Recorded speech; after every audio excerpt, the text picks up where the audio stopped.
Electricast. There are people out there all across the country pushing boundaries to grow the game of golf. Like champion speed golfer Lauren Cupp, who plays faster than anyone else. And Will Lowry, whose work in the golf community inspires more kids to get into the game. As a champion partner of the Masters, Bank of America supports everyone determined to find out what's possible. In golf and in life. What would you like the power to do? Bank of America. Bank of America N.A. member FDIC, copyright 2025, Bank of America Corporation, all rights reserved. The kids are still at practice, and I have no idea what's for dinner. You can get a rotisserie chicken and 2 sides for just $15 in as fast as an hour with Walmart Express Delivery. Who said that? Who's in my house? Don't play with me, because I'm not the one. It's just your friendly Walmart announcer. This is a commercial. Oh, okay. You were saying dinner for a family was just $15? Yep, it'll be at your door by the time you get the kids home from practice. Order now. Welcome to your Walmart. Subject to availability, restrictions and fees apply. Now that was a helpful commercial.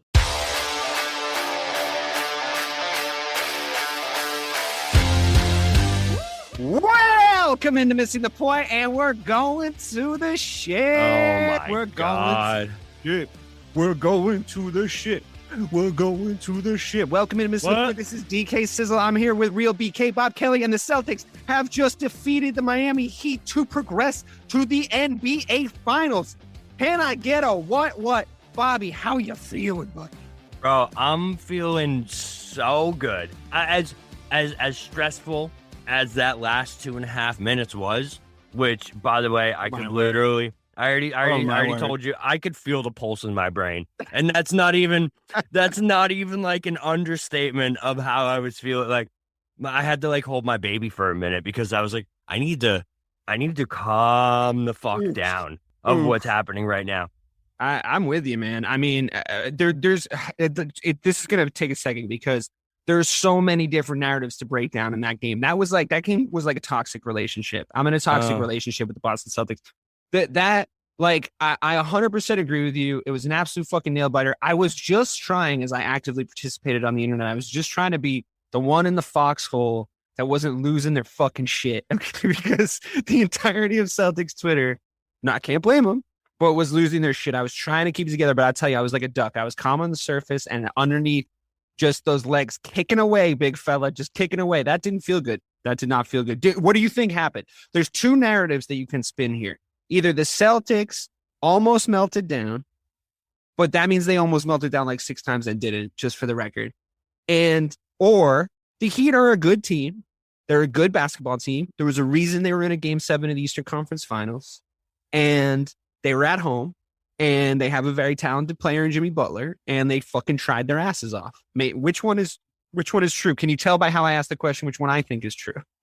Yeah, no, I can tell you which one that you're gonna pitch to me, but I can tell you that they fucking melted down, bro. But did they though? Because they won. They did. So I can tell you. So I don't want to start this off negative because we're going to the fucking ship. No, we're going to the ship. There's nothing negative about it. I want to just vent. So a couple different things is Marcus Smart has no fucking business taking the last fucking 5 shots of that fucking game. And it's blasphemy that ball was in his hands as much as it was. I agree with you. I understand that they were fucking throwing everything at Jayson. No, they Tatum. did that thing again. Yeah, bro, they threw everything at Jayson Tatum, and I don't know if he was passive or if he just trusted his teammates, but they couldn't, bro.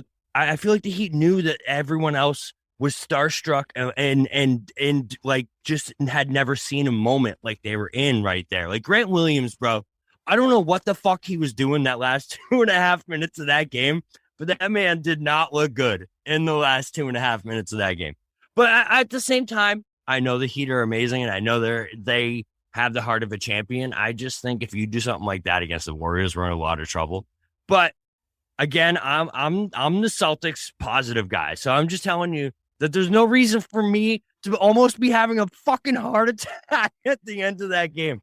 Oh my God. I need to calm down. Listen, no, I totally understand where your head's at. I completely understand where your head's at.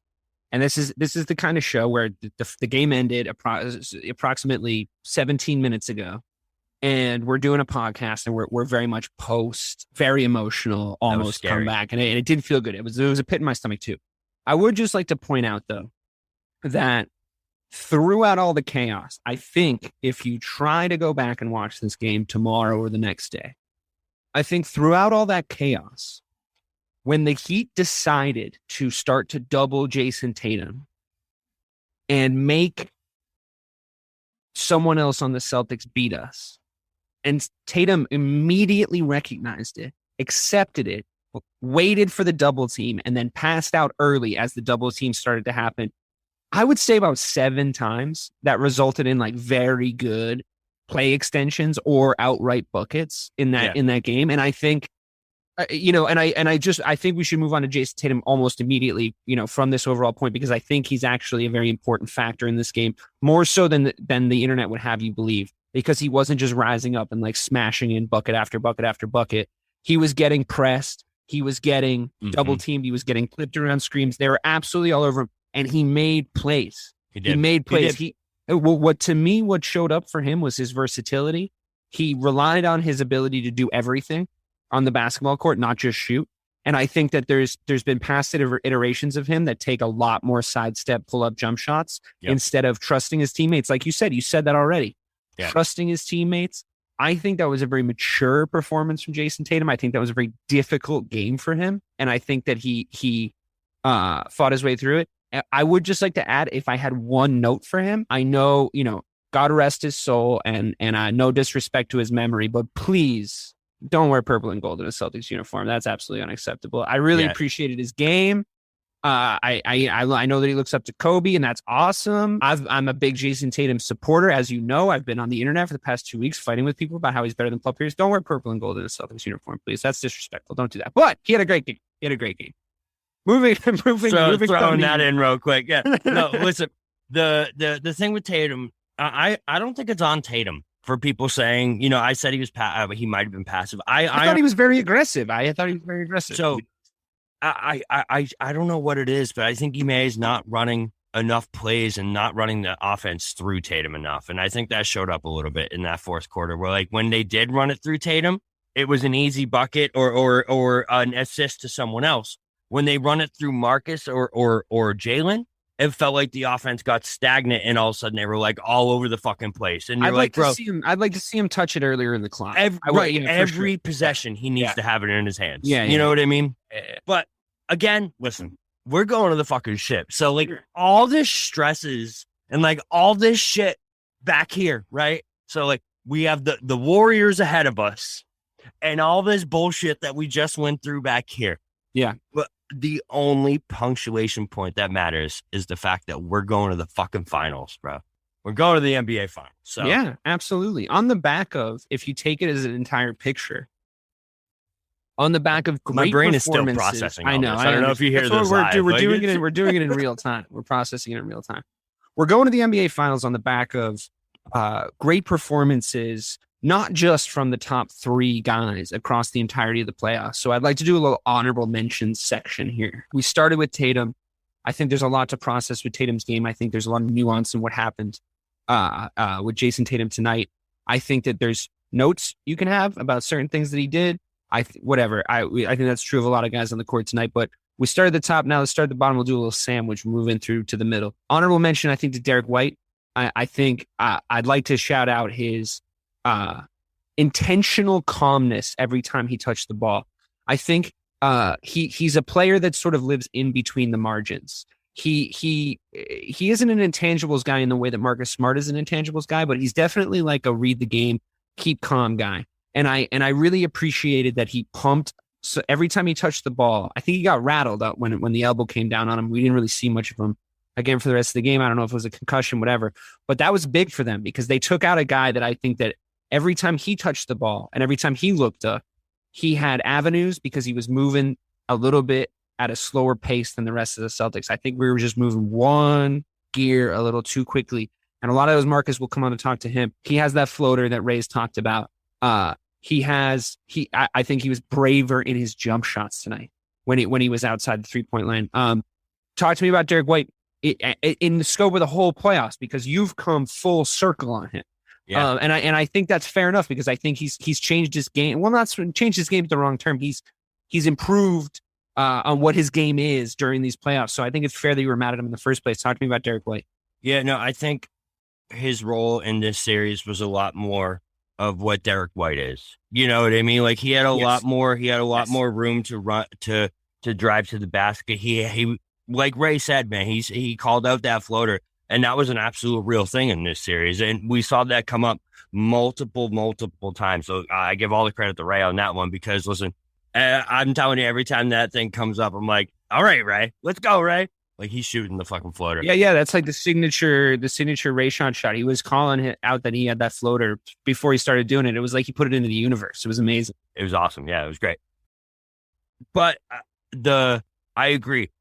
Derek White was a very calming presence for the Celtics these past 3 games. Even though we lost last game, he was very big in that game as well. He had 14 points in game 5. And I just think from game 5, 6, and 7, you saw something from Derek White that's like, okay, this is why we traded for this guy. You know what I mean? Like, because I know that trade came under a lot of question. By the way, did you think that Bam elbow looked a little intentional? I thought it was I personally, I mean, listen, you're on a fucking Celtics homer podcast here, but I thought it was a clear flagrant. I thought it was a clear flagrant based on how they were. It was like a wrestling move. He was in the air, looked down, saw Derek White there, and stuck his fucking elbow out. And it was like they barely even fucking talked about it. I don't know. It was weird to me. I mean, the 12-6 elbow is banned in the UFC. So, bro, I'm just saying, bro. That thing was pretty brutal. He gashed his head open. Yeah. I mean, it's like, I mean, from a neutral point of view, it's difficult to read intent, but I think, I think the way they called the Jaylen Brown elbow, which almost won the whole fucking game for the Heat, the offensive foul when he went up, how else are you supposed to go up? You know what I mean? It's like you're above him and he's going up as opposed to him being below you in a more vulnerable position than you're in. You know, you're coming down and you're driving that elbow. And I thought it was a clear flagrant based on how they've been calling flagrants for the playoffs, not based on my own, personal perspective. But regardless, it doesn't make a difference. I hope Derek's okay. I thought he had a great game. There was a tweet from a guy who I can't remember his name, but it was a good tweet. So sorry, sir. Apologies. I retweeted it on the Missing the Point Twitter feed, but he said I'm a little bit more here for paraphrasing. I'm a little bit more here for Derek White dribbling the ball because he's a little calmer compared to Marcus, who's just a little jittery right now, which I think I would have to agree with. And I'm going to move on directly to Marcus now because I think he had a good game defensively at points. Think he had a weird game from Marcus. It was a weird game, but I think it's pretty clear. One thing about his game tonight, I think, was pretty clear. He had a strange game. He had a decent game defensively at points. He made a couple of big baskets. Like his field goals were allowed. He made clutch free throws down the stretch. 2 clutch free throws that Jaylen Brown fucked up in game 6. So, you have to just sort of give credit where credit's due. However, I think the thing that most people are going to take from that game is his volume was back at a level that we're not really all super okay with, especially in crunch time. And I think his decision-making in general was a little bit jittery. It was a little bit slapdash at times. There was a couple of moments with the clock. I didn't think he was as good as he could have been. And you only notice that stuff, I think, because of the role that Marcus plays. He's supposed to be kind of quarterbacking us. He's supposed to be sort of keeping time for us and keeping pace and keeping energy and keeping all that up. So what did you make of his game? Do you agree? Do you disagree? Were you frustrated with him at times? I would say not probably as much as we have been in the past because we got it done. But where were you with Marcus? I just thought so. Marcus has no business being your primary shooter at the end of a game. You know what I mean? Like he was open for a lot of those shots and he just missed them. Point blank, he missed a few open threes down the end that would have been the absolute dagger. But I think that just kind of proves what I was thinking about him the whole game is he just seemed a little antsy to get through this game 7. Like he just wanted he wanted to close that fucking door on this game 7 curse that we've had against the Heat. And it just seemed like that was kind of in his head because, like you said, man, it seemed like he was moving a couple steps too fast all fucking game. The offense just seemed to run better when we were running it through Tatum. When Tatum was setting the play up and having that initial ball contact where he was setting up the pick or he was setting up whatever it was, it just seemed to run better. And that's something that we haven't really seen so far this playoffs. You know what I mean? Like I've trusted Marcus, and I said this on the show. We're like, I trusted every decision Marcus was making earlier in the playoffs. I don't know if it's like the ankle injury or what it is, but it just kind of seems like it's fading back towards like the jittery. I don't know if we can say that overall. It was one game. If you take his overall like performance in the round against the Heat, I think it was still true that I trusted him. I think he hit a lot of big threes in a lot of our wins. I didn't trust him that much tonight, though. Yeah, It was a different look to Marcus but tonight. it's like, but you have to remember, like at the same time, he hit a huge three down the stretch that he really had no business hitting because it was a bad play. The play broke down. It was in like the left corner. I don't know if you remember it. He went up because the shot clock ran out and he hit. Yes. Yeah. Oh, that's true. I do. You know, yeah. he hit a big three from the other. A lot corner. happened. A lot happened. I know. Last fucking 4 minutes. It's a lot to process. It's he hit those two huge free throws. The free throws were huge. The huge free throws. They might have been the most important say, free throws of the night. I think they were.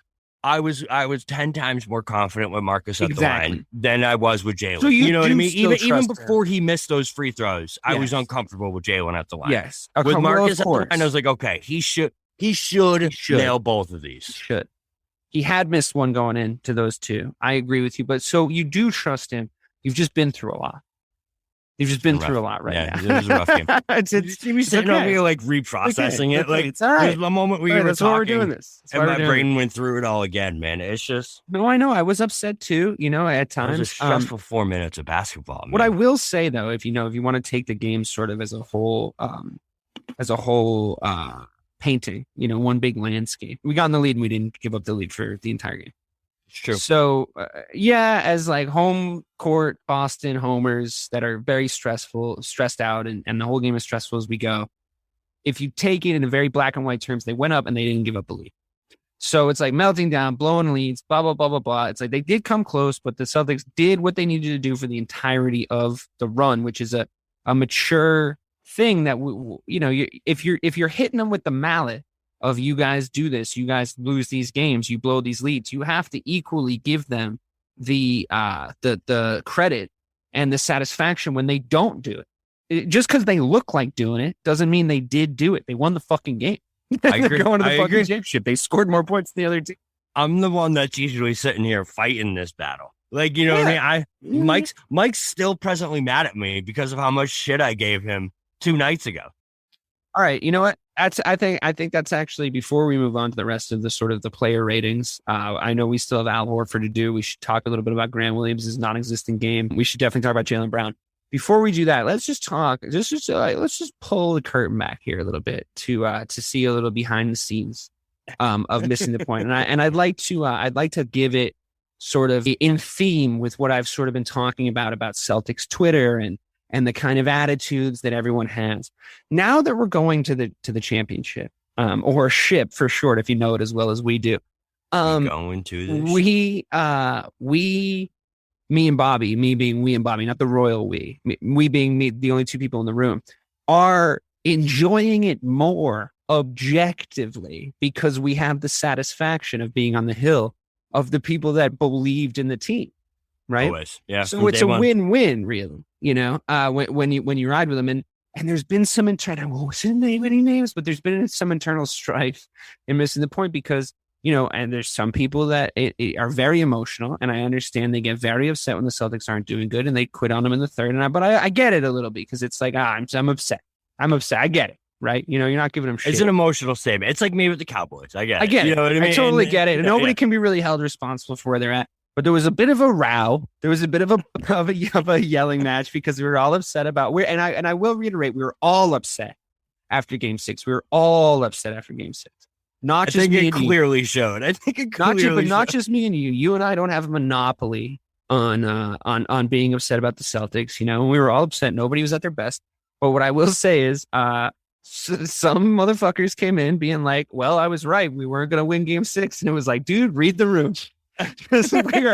We just don't need to fucking hear it right now. I sent that middle finger meme like 74 times, man. Like I've never seen someone tell another person to fuck off more times in a row than Bobby told one of our other contributors that in our Discord. But I would like to say publicly that I do apologize for that. I love you to death. Great. All right, I love you to death. I'm glad it's all on record. I'm glad it's all I under apologize, the. man. I'm glad it's all water under the bridge. We're going to the of course it championship. is. It's But okay. here's the thing: I'm using it to illustrate a larger point.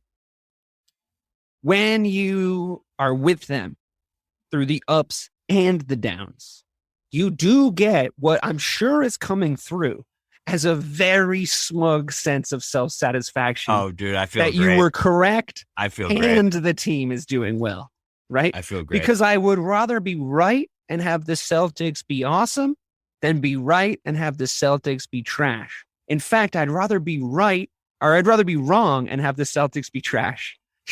So Agreed. Here it is. Here we are. And I'd like to just say to Celtics Twitter where we've been, interacting with everybody. And I understand everybody wants the team to win. And I love all you guys. I truly do from the bottom of my heart. But fuck, man, lighten up. All right. This is Agreed. a good team. This is a good fucking basketball team. I know it's hard to believe. I know you don't think you deserve joy, but you do because this Celtics team, it's sparked the joy. It really does, man. Okay. They're so Here's the real likable. deal. It's so good. Ime Udoka is the real deal. They're the real deal. We're about to go to the finals against, I mean, people be sleeping on them, but it's the Golden State fucking Warriors. They're the most successful team in the last 20 years. So let's see what happens then too, because we've had to slay some giants on the way. Right. Sorry for that long rant. It's just it's been popping around in my head, and I'm championship DNA. Finally, championship DNA. It has to be. It's correct. It's correct. But listen, here's the thing. We're all happy that they're going. We're all happy that they're there. And internal strife being what it is, and we're all very emotional people. It's part of the reason why we do this whole thing. I will say, I bet they're glad that we were right as well. I bet they're glad because us being right means the Celtics are going to the fucking championship. So we're all benefiting from that. So moving back to the analysis, Grant Williams is a fucking ghost, huh? Bro, a ghost is being positive. Yeah, you know what I mean. A ghost is being positive. He did. Listen, we've been talking about not belonging. Being the thing of the past. Grant Williams did not belong on that fucking court. Yeah, in the last 2.5 minutes. To the point at where least you saw it though. Bro, at least he saw it at the right time. And you saw Marcus see it too because he was fucking screaming at him. Did you see there was one offensive play where Grant Williams was out of position fucking 4 consecutive times, bro? It was I'm still mad at him for it. Like my blood pressure just went back to where it was during that because I was sitting here screaming at the fucking TV at Grant Williams. He was fucking killing me, bro. Yeah. I feel he flattered to deceive a little bit too, because I feel like he started off the game looking like the kind of Game 7 Grant Williams we saw in the last series. So it was like, shit. There was a little moment where you're like, oh shit, is Grant going to do that same shit again? He missed a lot of wide open corner jump shots, which is like your whole fucking, value basically. And then he missed layup after layup after, and I don't know. And it was a rough game from Grant. I have to say that was the Grant Williams of old. He looked like Tice under the basket too. Bro, I literally said that during the game. I was like, he looks like fucking Daniel Tice out there. Yeah, dude. He wasn't jumping at the right time. He was like getting a little beat up under there. Maybe he's tired. I mean, it's been a lot of basketball. We've watched that dude play a lot of basketball in the last 6 weeks. I just think it wasn't the moment for Grant yet. You know what I mean? Grant's made a lot of strides. He had a big moment in the last series. But this is different. This is to go to the finals, well, man. You know what I mean? It's all of them. Right, it's a big difference. All of them for what the mental barrier was. It's a big yeah, it was there. 100%. A lot of those guys have lost in Eastern Conference Finals a few times now, and the specter of that is going to loom over you a little bit. And I think that's what we saw with them sort of blowing the lead a little, but like they still had to dig deep and find the willpower to not let it happen. They did it, yeah. And I think that's the side we should be sort of looking at. I mean, I know it's been hard to stay on track here, but fuck. Whatever. We don't need to say just what the fuck. Yeah, whatever, bro. So like, the I want to give them all the credit in the world, and I do because they didn't blow that. But like, if Jimmy knocks that down, all right. If Jimmy knocks that 3 down, we're sitting here pulled up for the 3, dude. Oh my god! I know. You froze time, if you froze time, bro, and you were like, dude. Like if the fucking angel from It's a Wonderful Life like appeared in my living room, right? And I look over and my wife is like gleefully like tapping away on her phone because she thinks my existential crisis is hilarious. But she's frozen in time, and like the fucking TV's frozen. I think it's the internet at first. And the fucking angel from It's a Wonderful Life just like shows up, and he's like, okay, I'm going to give you the choice, Dave. You're down, the Heat are down 2. If he hits this 3, they go up 1 for their first lead change of the game. It will be a fucking dagger 3. Or do you have him charge at a backpedaling Al Horford for only 2 and like maybe an and 1? I am begging that angel to use his angel powers to have Jimmy Butler pull up for 3, because Jimmy Butler ain't that dude. He ain't that fucking dude. And I love him. I love him for thinking that he was. I love him for thinking that he was. I love Jimmy Butler for that reason. To be up for earnestly from the bottom of my heart. His irrational confidence gives me life. I love that about him. It was so fucking clear that he should not have pulled up. And he saw his name in lights, and he pulled up, and he missed. And I knew he was going to miss before it even left his fucking hands because of who he is. He's just not that guy. And it's just not in his game like that. Not when the game's on the line, dude. You do your Jimmy Butler thing. You do your fucking Jimmy Butler thing. Who he was from the you moment. Fucking go at him. You change direction a couple times. You go up hard so that you clear the space between you and the defender, and you draw the foul, and you finish at the rim, which he had been doing to us all fucking night. If he did that, I would bet my left fucking nut that goes in with a 100%. Possible and 1. A possible from a fucking very possible almost, I would call it almost likely and 1 from the way the fucking game was being called, which we're going to talk about the fucking refs, which I know we don't like to do around here. I'm missing the point. We're going to fucking talk about them. A very fucking possible, almost likely and 1. And like, that's the way that the game has been going all night. That's the way the game has been going all fucking night. So what happens? He pulls up for fucking 3, and I say, the time resumes, and I say, thank my fucking lucky stars he did that, because there's no goddamn way that's going in. What do you think? Was that the decision that swung the game? Yeah, 100%. Bro, I absolutely agree that if he drives through the hole, it's a completely different story, man. It is. It's a completely different fucking story. It was an amazing moment when he missed that, I gotta say. And then Al pulled down the rebound. Al pulls down that rebound. It was game over. You know what I mean? You knew it was game over. It was over. And he was backpedaling, dude. He was like, oh, fuck. Yeah. You could see it in Al's face that he did not want to be that guy at the rim right there. He did not. You could tell because he left him wide open for the 3. So his momentum carried him behind the basket almost. Yeah. And like he pulled up for the 3, and I just was like, oh my God, thank God. Because he clanged it too. It wasn't even really close. I mean, it's also, you have to remember that like, remember that like, got a special guest filling up your glass. Here's my wife. She came here to watch came in here to watch the game with me, and we had a nice time. Now she's pouring me wine. What a life, dude. What a fucking life. That's a good life. That's a good life. What a wife. What a life. And a good wife, yeah. Thank you for the extra wine, Leah. Thanks for keeping the fuel going, but I'm all adrenaline right now. Dude, seriously.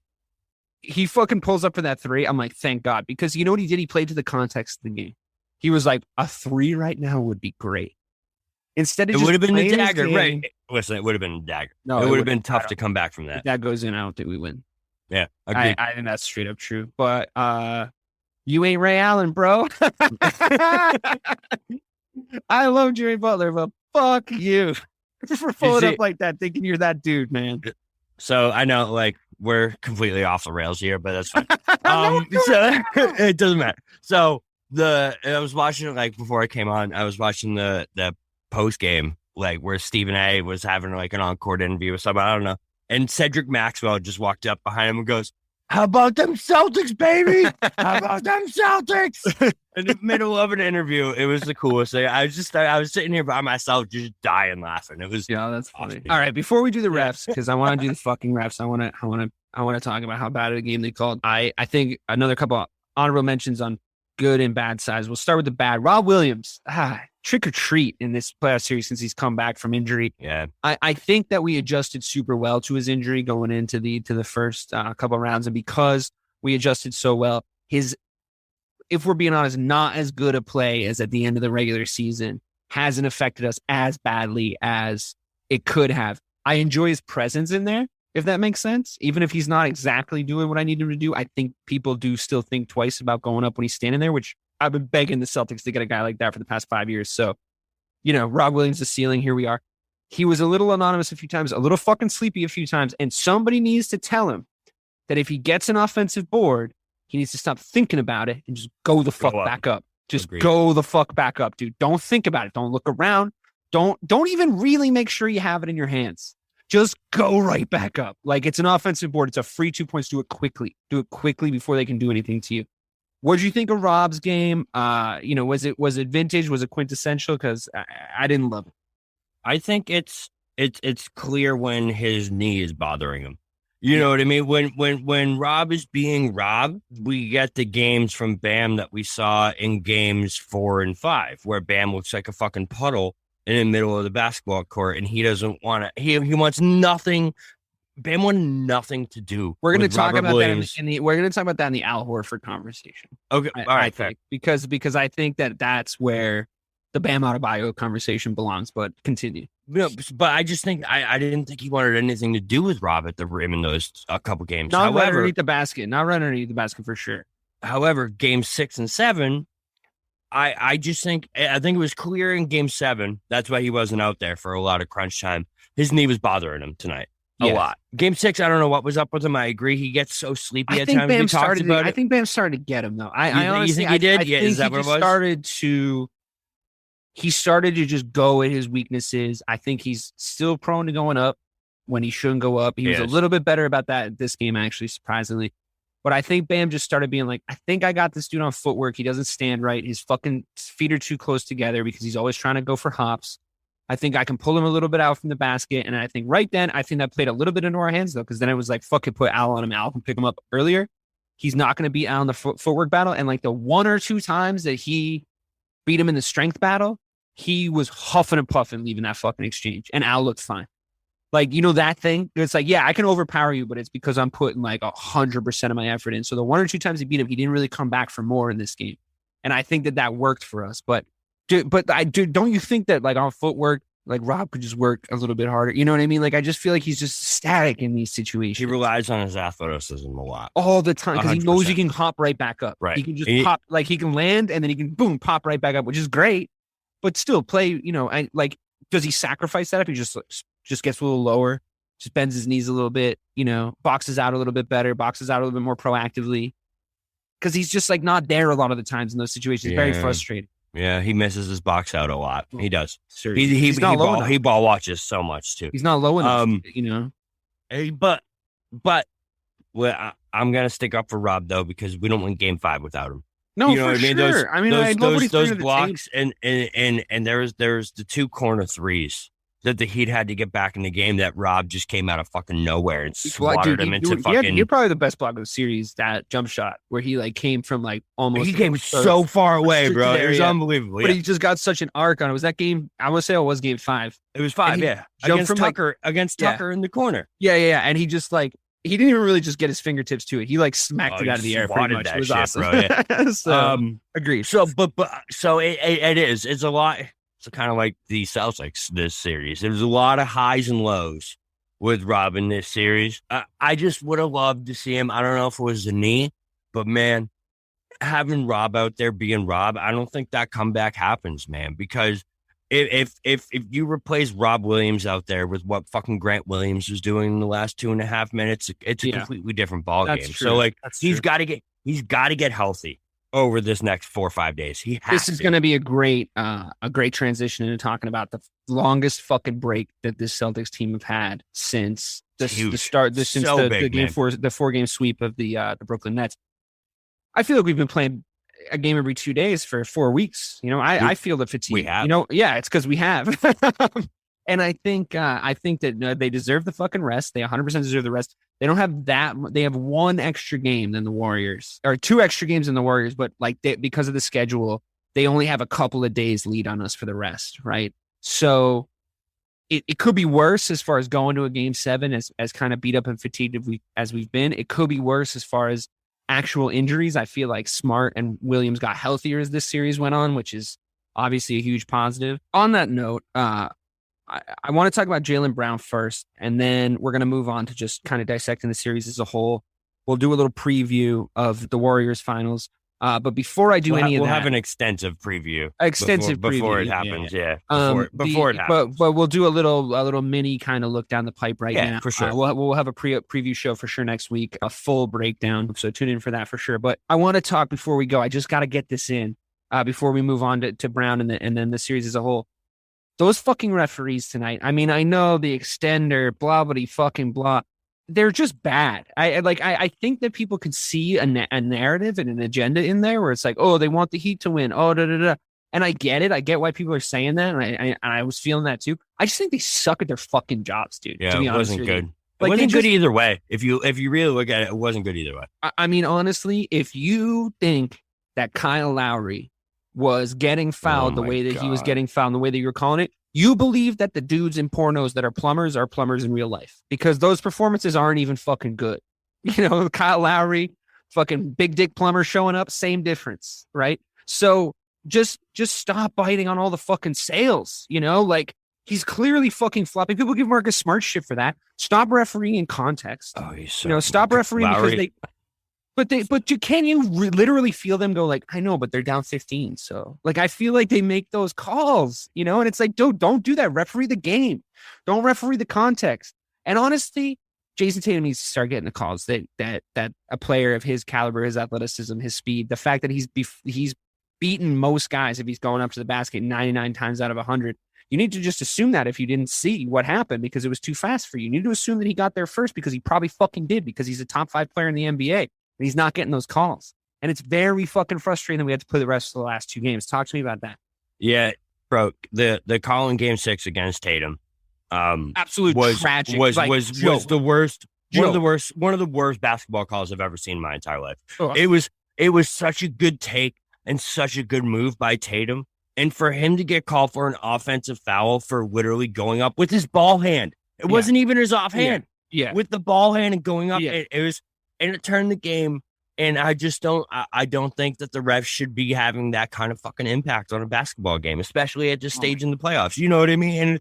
And it's so clear tonight, bro. It was so clear that the Heat were getting the calls. Okay. Yes, there was a lot of bad calls. At the end of the first quarter, at the end of the first half, the disparity between free throws was like 30-8 or some shit. Like it was crazy.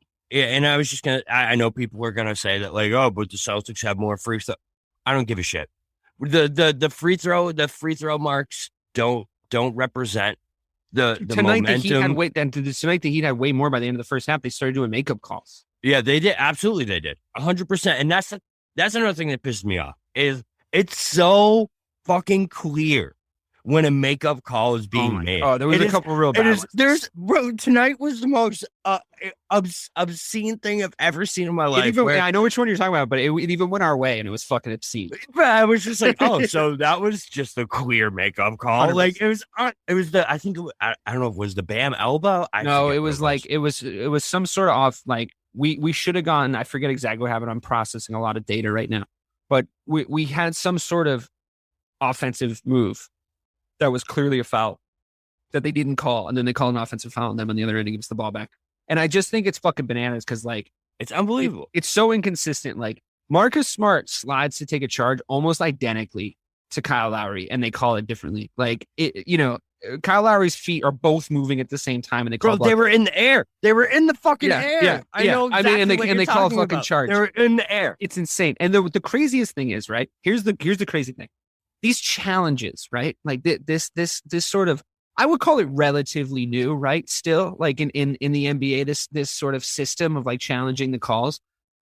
You know which ones are getting overturned and which ones aren't, and it's not because when you look at them, you go, oh, because of the rules of the game. It's you go, oh, the referees can't overturn that; they'll look like idiots. Because the one that we challenged, right, Jaylen Brown's elbow going up, there was no way to overturn it because they called it.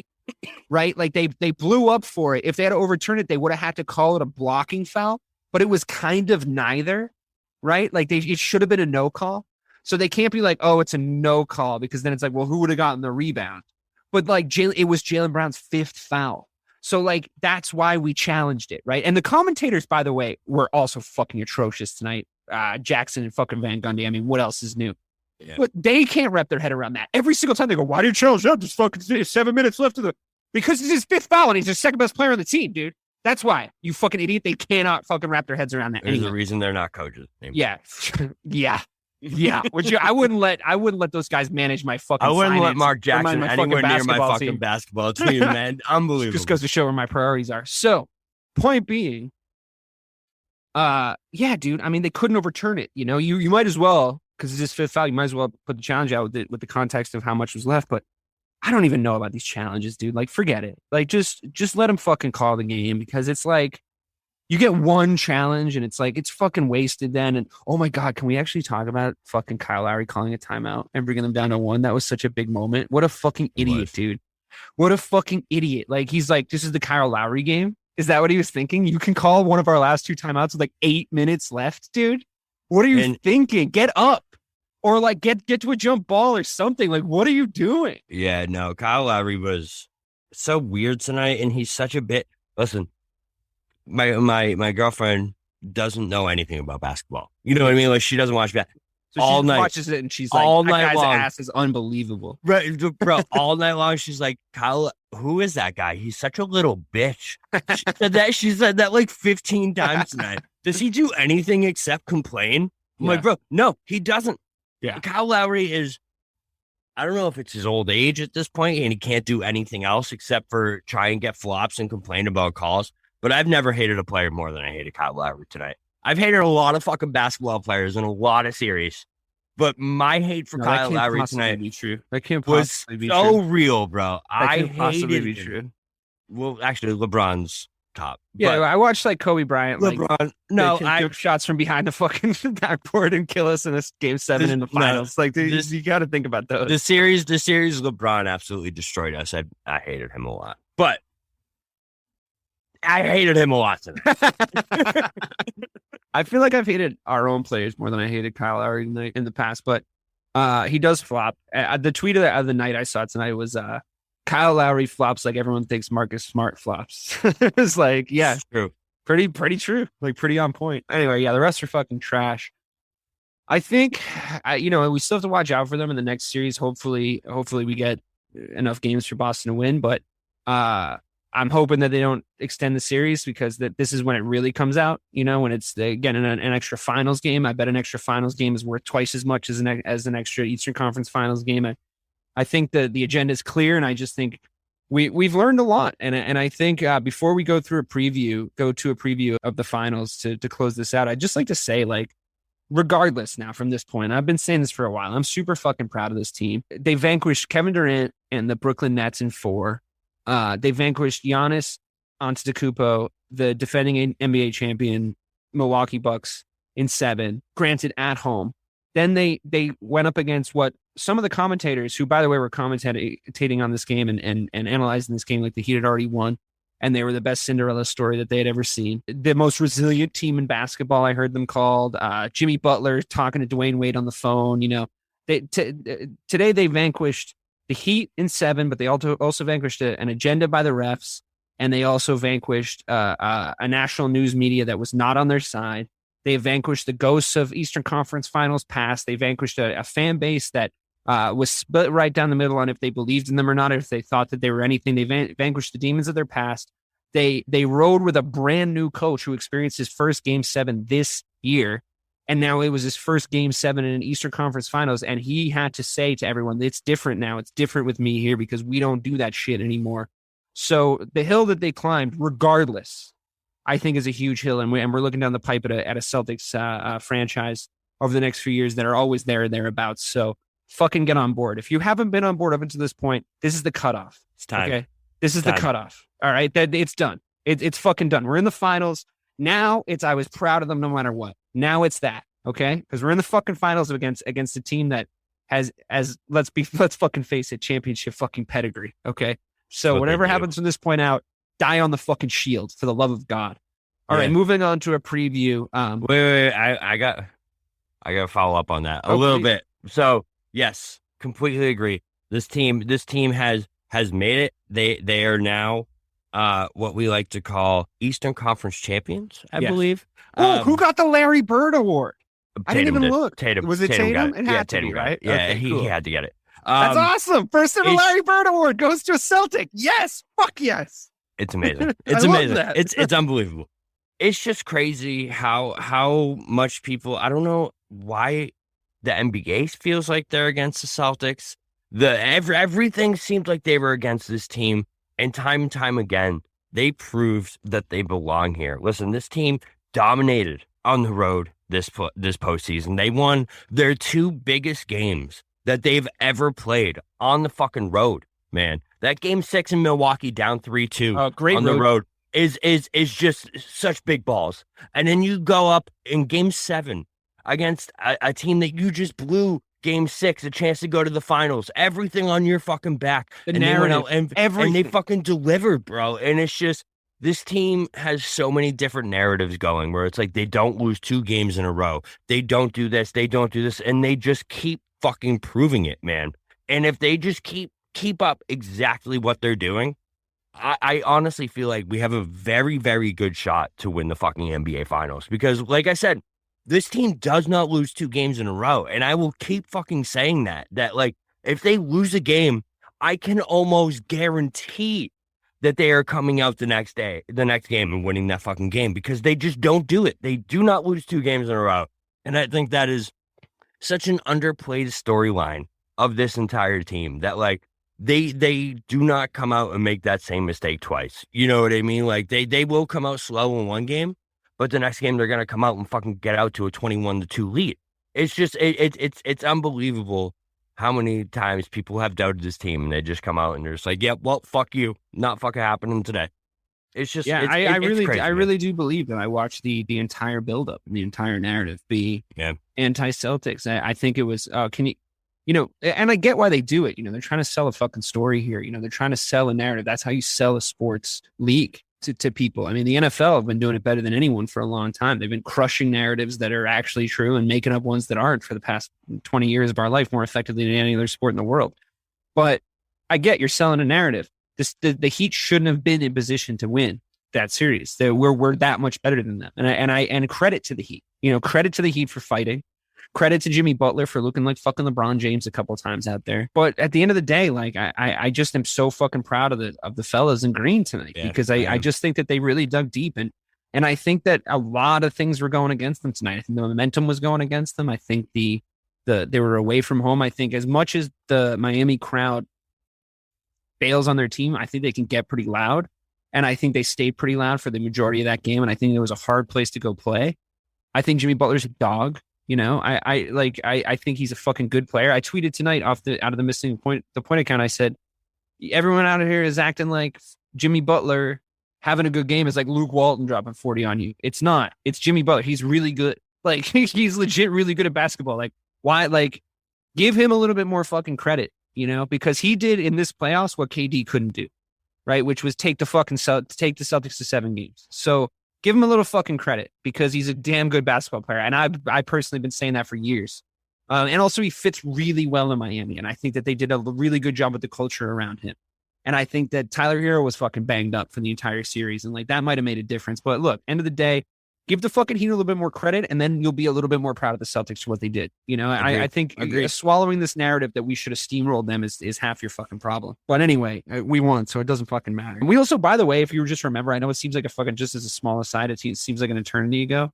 We came into this series off of one of the hardest fought 7-game series wins I've ever watched a team go through, beating the Milwaukee Bucks in 7. That was mentally, emotionally, and physically exhausting for that team. And the Heat got a break before we went in, and they won game 1 against us because we were fucked up. So end of the day, like, the series had, like you said, the series had a lot of narratives, but I just think you're safe for just kind of riding with this team at this point. All right, moving on to a small matchup preview. We've you and I actually ironically have touched on this already, because we were sending the fucking Celtics to the championship after, I think, the game 2 wins, but it took a little bit longer, but here we are. Look, obviously we knew we'd be here. 100%. It just didn't go the way, the route that I thought we were going to go, but that's how I find my way home. So I'd just like to say, I'm glad it's the Warriors and not the Mavericks matchup wise, but like anything can happen. I'm still very scared of Steph and Clay, all the reverence and respect to them. Again, I think we're deeper. I think they do a lot of a pace. The Golden State Warriors, I think they're a very fast team, especially with their two best players being guards that can like space the floor really well and can shoot from fucking anywhere. And I think we're fast too. And I don't think they've come up against that. I don't know if anyone's going to play the kind of defense that we played against them. What do you think, man? Like, I mean, it's been really hard to predict every fucking series in this playoffs in the Western Conference and the Eastern Conference, but we're going to have to try to make an effort here. What do you think? You scared of Steph and Clay? Are they the best team we faced in this playoff run so far? Where are you at?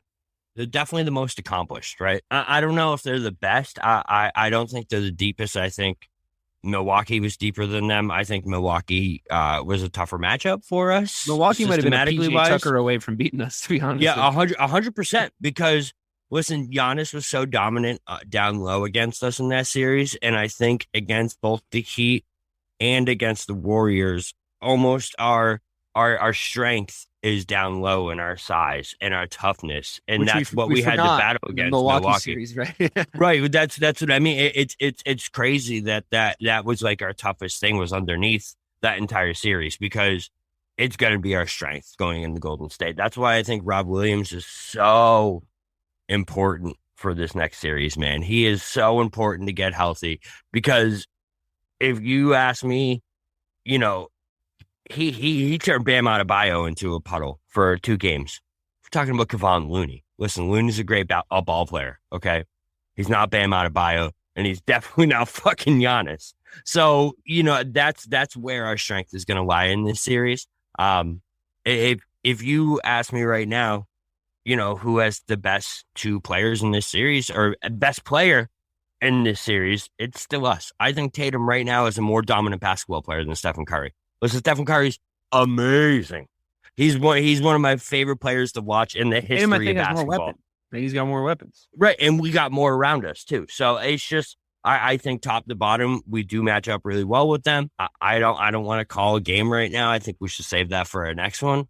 But let's play one game against them first and see what happens. Yeah, let's see. Yeah, exactly. I wouldn't be surprised if this series wins 7. And I think that's what's going to end up happening. You know what I mean? Like, it's going to be so many different narratives and so many different fucking things happening in this final series. Like, I'm just not ready.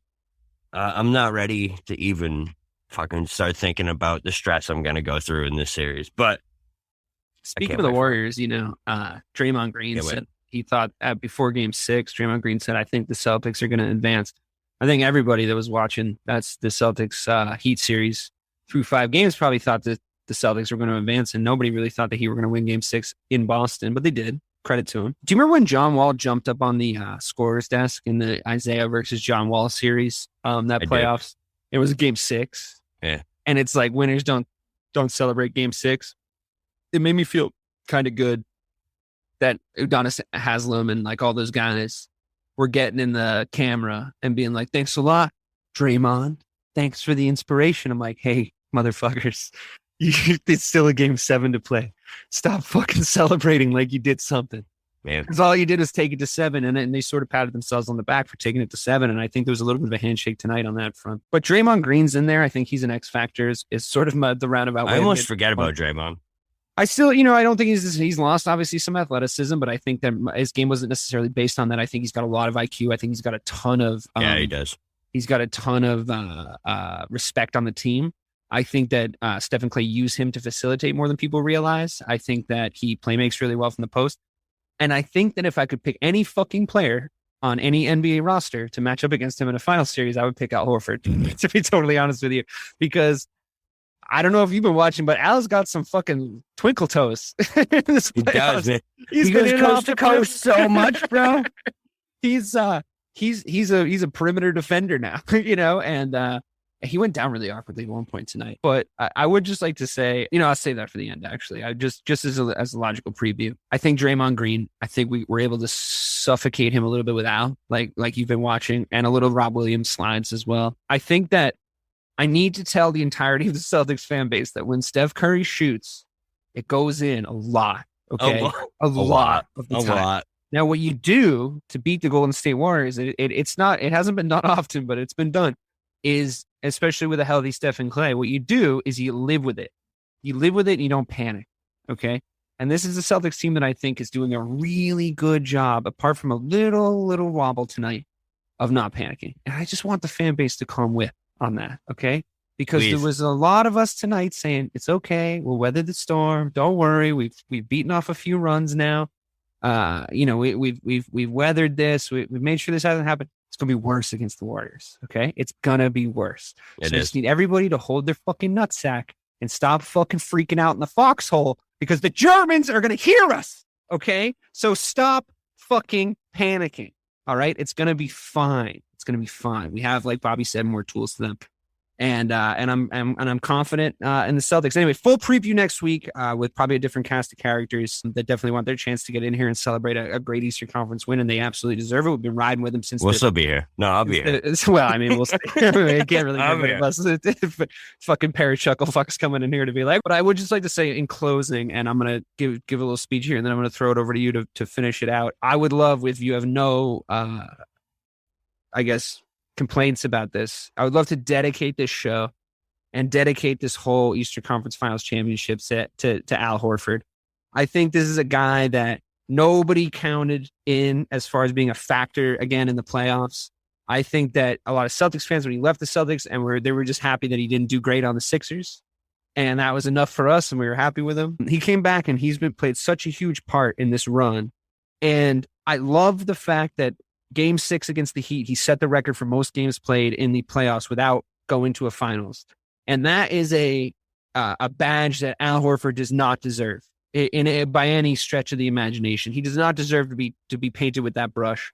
And if you caught the video, if you didn't, go watch it after you listen to this amazing podcast of him going to a championship. He's just going to a championship. He was very emotional on the floor. And I'd love to hear your thoughts, Bobby, just on in a basketball sense, what Al's brought to this team. I don't think anyone can argue that we wouldn't be here without him right now. I think there's been a lot of contributions, but we would definitely not be here without Al Horford. His three dried up a little bit on him tonight. I think, we could have been 30 points up if that three ball was falling for him. He got a lot of good open looks. That's okay. It's a game 7 of a finals series. We've seen weirder things happen than that. We saw James Harden's three fucking dry up when he had been hitting it for an entire 5 seasons by that point. So don't worry about it. Just from a basketball sense, what do you think he's brought? From a leadership sense, what do you think he's brought? And can you believe when you heard that Al Horford was coming back in that trade till now, like how big of a player he is in the NBA? Yeah. So it's you don't even need to give me a final thought, because literally my final thought was going to be about Al Horford. And the fact that this is his first NBA Finals, exactly like you said, man, I can't think of a player that deserves it more, because when you think about it, it's almost shocking that Al Horford hasn't been to an NBA Finals at this point. And, you think about teams been on, it does make the Hawks and then that shitty Celtics team, not shitty, but shitty personality. Compared to this, yeah. And then the Sixers team and then to the Thunder, it's crazy that such a professional and such a winner and such a dude with such a high basketball IQ hasn't been there yet. And I couldn't be more happy for him. I'm to see that emotional response was so awesome, man. But to talk about what he's done to this team, man, is night and day from what we were without him. You know what I mean? I feel like he's such a calming presence for Tatum and Brown and for Marcus. Like he's the reason why they don't have to think out there half the time. He's the reason why we have this defensive intensity that we do. It's unbelievable to see at that age for him to have this kind of game for this extended stretch over this playoffs and at the end of the season is crazy to me, man. And to think back, like you said, to the beginning where we got him in that trade. No, I had no idea he would end up like this, man. And I feel like a lot of it did have to do with the fact that he did get pretty much an entire year off before this season. I think that was so huge for like his knees, legs, all that shit. I think Bill Simmons said that before, but it's so unreal that we're at this point and that Al Horford gets his championship appearance with the Celtics in this version of this team too. You know what I mean? Because he was the calming presence before he left. You remember against the Sixers, he hit that game 7 game-winning shot where it seemed like we were going to blow that series too. or blow that game. And he gets that game winning shot and pushes us on to the next series as well. So it just seems like he's always played this role. And you could see it from our run on, is he's been the most pivotal, important piece and the most calming piece to this entire team. So Al Horford, man, we love you. We're so happy you're here. We're so happy that you're getting your finals appearance. And I was going to say, I think he's going to be huge in these NBA finals. This dude has waited his entire career for this, and I think his play is going to show it. And I can't wait.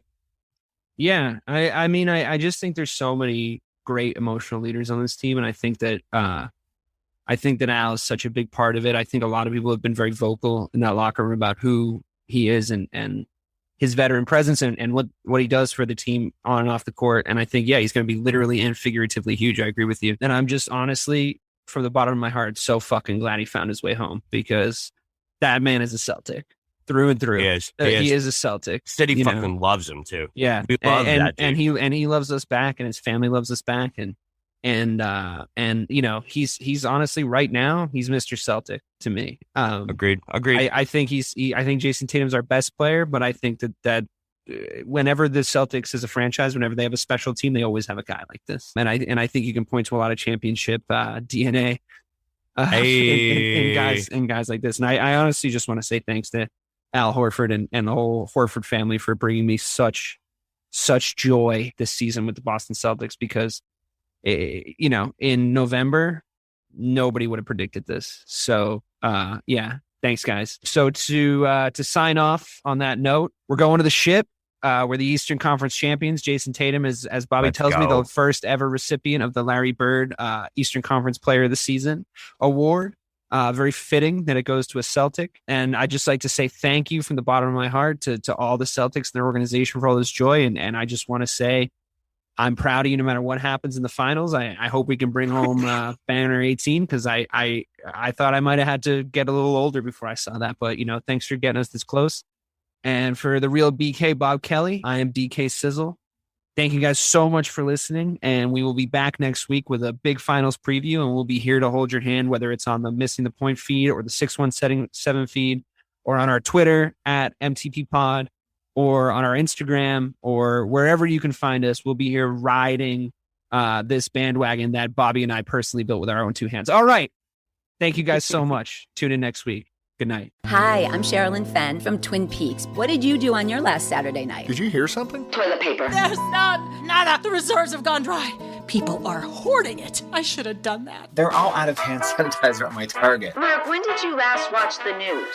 We are getting reports of forced quarantines in China, Japan, and now Italy. You're cutting onions in half and putting them around your apartment. Yes, exactly. It kills the COVID. Excuse me? Let's go. Let's go. Get in. Vamos, rápido. Have you ever driven one of these? Never. I'll drive, ladies. I've got the keys. Excuse me, I'm lost.